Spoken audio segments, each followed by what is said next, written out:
C'est la femme de tous les défis. Sarah Marquis est nommée aventurière de l'année par le National Geographic en 2014 et de retour après une expédition incroyable. Vous avez traversé à pied dans des conditions de survie extrêmes le désert australien, Sarah. Et vous revenez vivante, heureuse. Heureuse, je suis là. Voilà, ça fait 20 ans que je voulais faire cette expédition, un vieux rêve. J'avais envie de me plonger dans ce décor où il n'y a personne, il n'y a pas d'humain, il n'y a rien. Et puis de survivre comme les aborigènes ont survécu pendant 60 000 ans.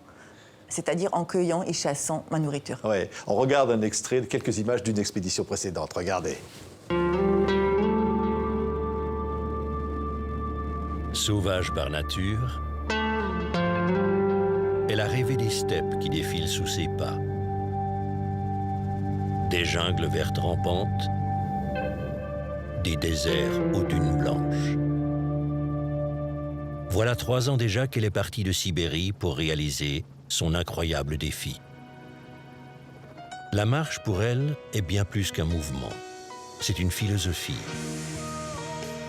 C'est une philosophie, la marche. On vous voit, là, perdu, comme un petit point dans ce désert. C'est vraiment ça. C'est-à-dire que depuis toujours, j'ai fini par m'être plongée dans un élément naturel. Donc en tant que gamine, j'étais dans mes forêts jurassiennes en Suisse, perdue à regarder un oiseau, à vivre en fait dans la nature. Ouais. À vivre dans des grottes avec des chauves-souris qui ne vous faisaient pas peur. Vous dites, j'adorais ça. Je trouvais ça tellement cool. Voilà, alors c'était le début. C'était le début. Et déjà, je rêvais de contrées où on ne pouvait pas les toucher, pas les palper, infinies, avec des couleurs, des animaux, depuis toujours. Et j'ai suivi mon cœur, j'ai suivi ce que j'avais au fond de moi. Et ce livre, c'est ça. Ça s'appelle instinct au pluriel. En fait, c'est votre instinct. Vous vivez avec l'instinct. En fait, c'est ça. C'est cette capacité qu'on a tous et toutes, hein, on est tous la même chose, de se dire un jour, je veux croire en ce qui se passe à l'intérieur, en la magie de la vie. Donc, on a ce côté très animal qui est en nous, et on a un côté très pragmatique qui est l'intellect. Le challenge, c'est de pouvoir se connaître et d'utiliser soit l'un, soit l'autre. Ça dépend des capacités qu'on a et dépend de la situation où on est. Comme par exemple ici, je vais moins utiliser mon instinct. Oui, ah ben si, vous pouvez utiliser votre instinct. Bien sûr. Mais toujours. Alors, ce qui est incroyable, c'est que vous avez commencé à faire du canoë à cheval, et puis un jour, vous vous êtes dit, bah non, finalement, c'est tout simple, je vais aller à pied.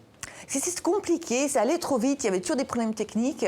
Et pour finir, j'ai commencé à marcher et j'ai trouvé cette vitesse incroyable. Et j'ai exploré un après l'autre et j'ai fait le tour de la Terre à pied. En fait, à l'heure actuelle, j'ai plus de 44 000 km à mon actif. Et quand on fait souvent, on devient master dans ce qu'on fait. Mais à chaque fois, je me dis, mais je me remets plus en question aujourd'hui que je le faisais tout au début. Alors, comment on vit dans le désert en question de survie? La journée, elle commence. Donc, vous avez déjà faim quand vous vous levez le matin. Hein. Ça, c'est la faim. Elle a été constante. C'est comme un gros ver qui m'a rongé de l'intérieur.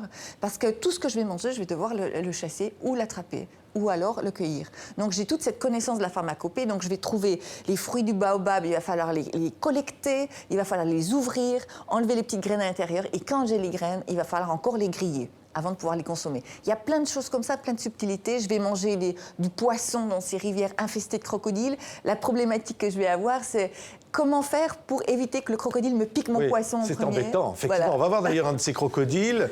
Vous n'avez jamais peur, Sarah? Regardez, c'est quand même terrible. Voilà, ça c'est un salty crocodile. Ouais. C'est un crocodile d'eau salée qui sont mangeurs d'hommes. Et c'est des prédateurs qui ont beaucoup de patience, ils sont très silencieux. Donc vous devez faire tout le temps. Il faut s'en méfier, oui, il faut s'en méfier. Hein. Ouais. Et alors, vous dites, tous ces animaux-là sont mes amis, en fait. Vous dites même les fourmis, je m'allonge et les fourmis m'envahissent le corps. J'adore ça. C'est fabuleux. C'est-à-dire qu'à un moment donné, quand vous êtes dans un élément naturel, on est sur la Terre, c'est notre mère à tous et à toutes, la Terre, eh bien, il y a une harmonie qui s'installe. Donc, vous perdez votre identité, vous perdez votre corps, vous perdez tout. Il n'y a plus Sarah, là, en Australie, je deviens le tout. Et c'est cette magie-là, justement, que je souhaite à tout le monde, que j'ai essayé de retranscrire dans ce livre, avec des mots très simples et justement des expériences, comme les fourmis, quand je fais ma petite sieste sous un arbre qui me grimpe partout. La nature est autour de moi, la nature est en moi, et c'est vraiment cette magie de pouvoir rencontrer cette harmonie. Vous avez une philosophie ou une devise, c'est « Laisse ton âme toucher la terre et marche ». Voilà, c'est ce qu'on est censé faire ça depuis le début, et on le fait. Et quand on me regarde à l'heure actuelle, on me dit mais t'es un peu bizarre. Et en fait, non, je suis normale parce que c'est ce qu'on est censé faire. Oui. Parce que vous sentez que la Terre, elle vit, vous la sentez une chaleur. Elle vibre, oui, elle vibre, elle est là, elle est en nous. Et ce qui est magique, c'est qu'avec les années, j'ai compris que la marche était en fait la vitesse parfaite pour nous, les humains. Donc, c'est-à-dire notre capacité de voir, de percevoir les choses, parce qu'on perçoit les choses. La vue est qu'un détail, c'est que quelques pourcents. Le reste, on a tous nos instincts et nos sens qui se déclenchent, même ici, maintenant. Oui, ça veut dire vous partez d'un arbre et vous revenez au même arbre des années après. Oui. Vous êtes fidèle, finalement. Oui, très. L'arbre ne bouge pas beaucoup, ça, c'est facile. Non, mais c'est un arbre, vraiment, il y a vraiment un point d'ancrage dans votre vie, cet arbre-là. C'est mon arbre. Oui. Voilà, c'est un arbre, c'était l'expédition. On va voir des images d'ailleurs de voilà. ça. Ça veut dire que ça, c'est au fond un ancrage dans la vie nécessaire. Oui, alors en fait, pour moi, je dois avoir cette capacité d'adaptation, c'est indispensable, de m'adapter au terrain, mais aussi de recréer un espèce de cocon, peu importe où je suis, et de me sentir à la maison. Oui. Et en l'occurrence, lorsque l'arrivée de l'expédition était cette expédition-là, qui est Sauvage par nature, qui était imposée, on me disait on va arriver dans une ville, il y aura de la presse, il y aura les médias. J'ai dit non, je sais exactement où je vais arriver. Je vais arriver vers mon petit arbre que j'avais rencontré 10 ans auparavant. Oui, et il est là. Et là, on vous voit presque en méditation quand vous avez retrouvé ce point d'ancrage. Oui. Alors, chaque arrivée est très différente, mais il y a quelque chose en commun à chaque arrivée, c'est qu'il y a une joie d'arriver.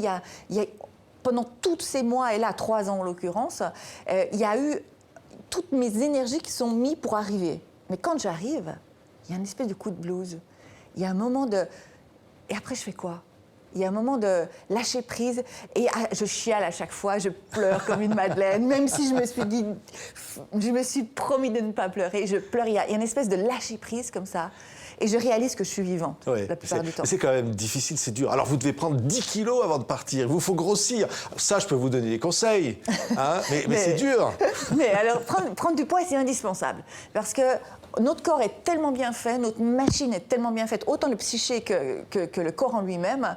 Mais il faut l'aider, il faut lui donner un petit coup de main parce que je porte 32 kilos dans le dos. Donc, en gros, la balance, elle est simple. C'est-à-dire que je dois faire 2 fois le poids de mon sac pour pouvoir le porter. Donc, je dois faire plus de 60 kilos. Donc, dès qu'on frôle les 60 et en dessous, il y a des problèmes à porter ces 32 kilos. Oui, et jamais peur. Alors, dans d'autres expéditions, vous avez survécu à une avalanche, vous avez failli être abattu par des trafiquants de drogue. Ouais. Non, mais la peur, c'est vrai, ça ? Alors, la peur est saine. Alors, il y a la vraie peur et la fausse peur. Il y a la fausse peur, c'est celle qu'on s'auto-crée. On marche dans Paris la nuit, il y a une petite ruelle un peu sombre. C'est encore plus dangereux peut-être dans Paris, oui, effectivement. Ouais. Donc l'esprit il commence à gamberger comme ça, il commence à s'enclencher et il vous raconte des histoires. La vraie peur, c'est celle qui prend aux tripes, qui remonte la colonne vertébrale, qui vous chatouille derrière la tête. Celle-là, il faut l'écouter, c'est un signal d'alarme. Sarah Marquis, ça s'appelle Instinct au pluriel. 3 mois seul en survie dans l'Ouest sauvage australien, publié chez Michel Lafon. Merci d'avoir été notre invitée, Sarah. Merci à vous.